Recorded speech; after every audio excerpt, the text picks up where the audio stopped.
A rich young man once came to the place where Christ was teaching and asked how he might obtain eternal life. In the end, the Messiah told him that for his soul to be perfect, he would need to give up everything he had. When the disciples heard it, they were exceedingly amazed, saying, "Who then can be saved?" This question of who can and who will receive salvation from God has divided Christ's followers for as long as the question has been asked. In the scriptures, we seem to find passages which indicate that there will be many who are saved, perhaps even all, and others which seem to suggest that only a few will escape the fires of hell and enter into the kingdom of God. The Lord declared to Moses, "This is my work and my glory, to bring to pass the immortality and eternal life of man." And to the prophet Joseph Smith, he revealed, "The works and the designs and the purposes of God cannot be frustrated, neither can they come to naught." But if God's work is to bring salvation and eternal life to all his children, and his works cannot be frustrated or fail, then surely this means that all of God's children will be saved, or else his works and his purposes can fail. And yet, Jesus said in the Sermon on the Mount, "Not everyone that saith, Lord, Lord, will enter into the kingdom of heaven." And in the Gospel of St. Luke it is written, "Then said one unto him, Lord, are there few that will be saved? And he said unto them, Strive to enter in at the strait gate. For many, I say unto you, will seek to enter in, and shall not be able." Finally, the prophet Joseph Smith taught that in the great premortal council, quote, "Jesus said there would be certain souls that would not be saved." Are we to conclude that God's power and purposes can actually fail, and that his promises cannot be trusted? Or are we instead forced into believing that God's unfailing work is not actually to save all of his children, but only those special souls whom he elects, predestinates, or foreordains to such a privilege? We must therefore discover what salvation is. Indeed, saved from what? The answers always given, though not always understood, are sin, death, and hell, or in the words of the prophet Jacob, the first and second death, one physical, one spiritual. The physical death we know being the separation of the spirit from the body, and the spiritual one being the separation of our souls from God. Because there are two deaths, there are two redemptions needed. Or in other words, two distinct but connected salvations, a salvation from physical death and a salvation from spiritual death. With this revealed understanding, light and clarity begin to fill our minds as we ponder the same previously mysterious verses. Salvation from the first and physical death is free, universal, unconditional, and irresistible. St. Paul taught the Corinthians that since by man came death, by man also came the resurrection of the dead. For as in Adam all die, even so in Christ shall all be made alive. And the prophet Amulek declared, "Behold, this restoration shall come to all, both the wicked and the righteous." Everyone can and everyone will receive salvation from the grave by resurrection. But the condition in which we will be resurrected is not identical. Again, St. Paul describes what we must know. Universal salvation from the first death will come, but every man in his own order. For there are celestial bodies and bodies terrestrial. There is one glory of the sun, and another glory of the moon, and another glory of the stars. So also is the resurrection from the dead. The kind of resurrection, body, and therefore glory we will inherit is determined by whether or not we will receive salvation from the second and spiritual death. This spiritual, but still literal separation of our souls from God is hell and comes by means of sin. Hell is simply anywhere we are that God is not, whether that is in spirit prison before the great day of judgment or in outer darkness after it. For this same reason, hell is also the place where the devil and all our fallen heavenly kin are dwelling even at this time. But more than this, hell is also the anguish of mind and spirit we must face for sins we leave unrepented until after we die. To his own unrepentant brothers, Nephi spoke, "Wherefore, if any should die in their wickedness, they must be cast off as to the things which are spiritual. Wherefore, if their works have been filthiness, they must needs be filthy. And if they be filthy, they cannot dwell in the kingdom of God. For there cannot any unclean thing enter into the kingdom of God. Wherefore, there must needs be a place of filthiness prepared for that which is filthy. And there is a place prepared, yea, even that awful hell of which I have spoken." And so we find ourselves brought again to the passages of Scripture which reveal that in this sense, not everyone will be saved. While everyone can, there are those who will and who will not receive salvation from sins. And for those without that salvation, a hell has been prepared. But who, brothers and sisters, has prepared this hell? For the scriptures seem again to speak in two ways. Christ taught his apostles in Jerusalem that on the day of judgment, God will say to the wicked, "Depart from me into the everlasting fire prepared for the devil and his angels," and later revealed to Joseph Smith that when Lucifer and a third of the hosts of heaven rebelled, quote, "they were thrust down, and behold, there was a place prepared for them from the beginning, which place is hell." No one in the entire canon of Scripture speaks more of hell than our beloved Savior. He has taught that God has not only prepared hell as a place for the wicked after final judgment, but has prepared it from the foundation of the world. And yet the scriptures also say of hell that the devil is the preparator of it. All of these statements are true.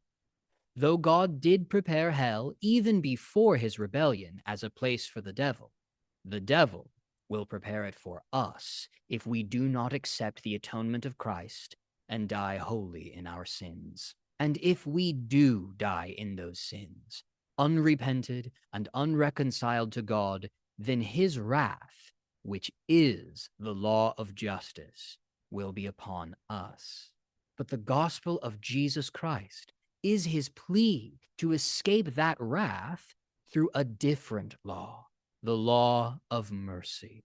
"Behold, I, God, have suffered these things for all, that they might not suffer if they would repent.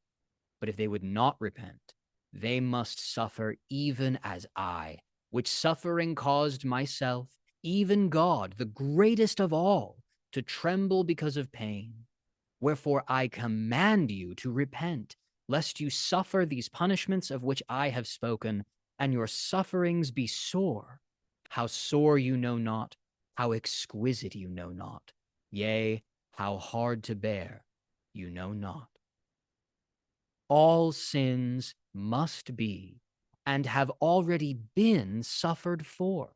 The question of salvation from sins is whether we will allow Christ's suffering to account for our sins, or if we will insist on paying for them ourselves. If that is our choice, then we refuse salvation from sin and enter hell, which is to suffer for our own sins. A suffering which the scriptures describe as eternal fire and damnation, everlasting destruction, chains of misery, endless punishment or pain, and torment forever. But we must remember that while hell is a place which God has prepared, it is we, not God, who condemn ourselves to such a place. But even the preparation of hell is a mercy from our Heavenly Father. Though it is a place of suffering, we must not only remember that this suffering is just, but also recognize that the only place more agonizing for an unrepented sinner than hell would be heaven. For as the prophet Moroni taught, do ye suppose that ye could be happy to dwell with that holy being when your souls are racked with a consciousness of guilt that ye have abused his laws? Behold, I say unto you that ye would be more miserable to dwell with a holy and just God under a consciousness of your guilt before him than ye would to dwell in hell. But how can this be? How can God's goodness and mercy, or even his justice, be reconciled with his preparation of an eternal hell? Even if that hell is less painful to the sinner than heaven, how can a just God justify infinite punishment for what is ultimately a finite number of sins, however dark they might be? God be praised that he has restored the answer to this question. There is not infinite punishment for finite sins. To the prophet Joseph, Christ revealed, surely every man must repent or suffer, for I, God, am endless. Nevertheless, it is not written that there shall be no end to this torment, but it is written, endless torment. Wherefore I will explain unto you this mystery. For behold, I am endless, and the punishment which is given from my hand is endless punishment, for endless is my name. Wherefore eternal punishment is God's punishment. Endless punishment is God's punishment. The punishment God gives for unrepented sins is called eternal or endless or everlasting, not because it never stops, but because he is the one giving it, and endless is his name. Eternal punishment is a proper noun to teach that the kind of punishment which is given to unrepented sins belongs to him who is called eternal. But if we do not accept the atonement of Christ, then we will suffer that punishment for the sins we committed until they are remitted and their price is paid. In this same sense, where the plain meaning of words is not always so plain, eternal life, like eternal punishment, is eternal because it belongs to God. Eternal life is God's kind of life, the kind of life he lives. It is not simply living forever or having an eternal continuation of our conscious minds. Even the devil and his angels will, in that sense, live eternally. But they will not have eternal life, because as Jesus taught, this is eternal life, to know thee, the only true God, and Jesus Christ, whom thou hast sent. But to truly know them is to become like them and to partake of their divine nature, which is nothing less than exaltation in the highest degree of the celestial kingdom. Even life in the celestial or terrestrial kingdom, however glorious, is not eternal life. Though we are not accustomed to thinking of it in this way, the scriptures are clear that those who are consigned to lower kingdoms of glory pass through hell to get there. For as recorded in the Doctrine and Covenants, we saw the glory of the telestial, and these are they who received not the gospel of Christ, neither the testimony of Jesus. These are they who are thrust down to hell, who shall not be redeemed from the devil until the last resurrection. Modern revelation teaches us that the presence of God the Father is only to be found in the celestial kingdom, and that he does not descend to the telestial or terrestrial levels. Since hell is anywhere we are that God is not, in that way, even the lesser kingdoms of glory are still a form of hell, despite their luster. The Father will never dwell there, and his children who do must eternally remember and eternally regret the exaltation they might have had, but from which they turned away. Thus, the only people who escape from hell, damnation, and suffering for sins are those who make it to the celestial kingdom, the only kingdom which is God's kingdom, or in other words, the kingdom of God. Wherefore said the prophet Nephi, the final state of the souls of men is to dwell in the kingdom of God, the celestial kingdom, or to be cast out. And suddenly the answer to the rich young man's question no longer causes us to be exceedingly amazed as the apostles were. The rich young man did not ask what he needed to do to be resurrected or to receive eventual forgiveness of sins or to enter into a somewhat glorious afterlife. He inquired what he must do to obtain eternal life for exaltation with the Father. And rightly did Jesus teach him that in order to obtain that goal and that glory, he would have to give up everything he had. And because that sacrifice is required of all of us, to give up everything we have and follow him, rightly does Jesus teach that straight is the gate and narrow is the way that leadeth unto eternal life, and few there be that find it. But to the apostles' question of who then can be saved, the answer is everyone. Everyone can be saved, even if not all will choose to be. And while to us it may seem impossible to ever arrive at such perfection, Jesus answered his beloved apostles' question, saying, with men, this is impossible, but with God, all things are possible. In the name of Jesus Christ, amen.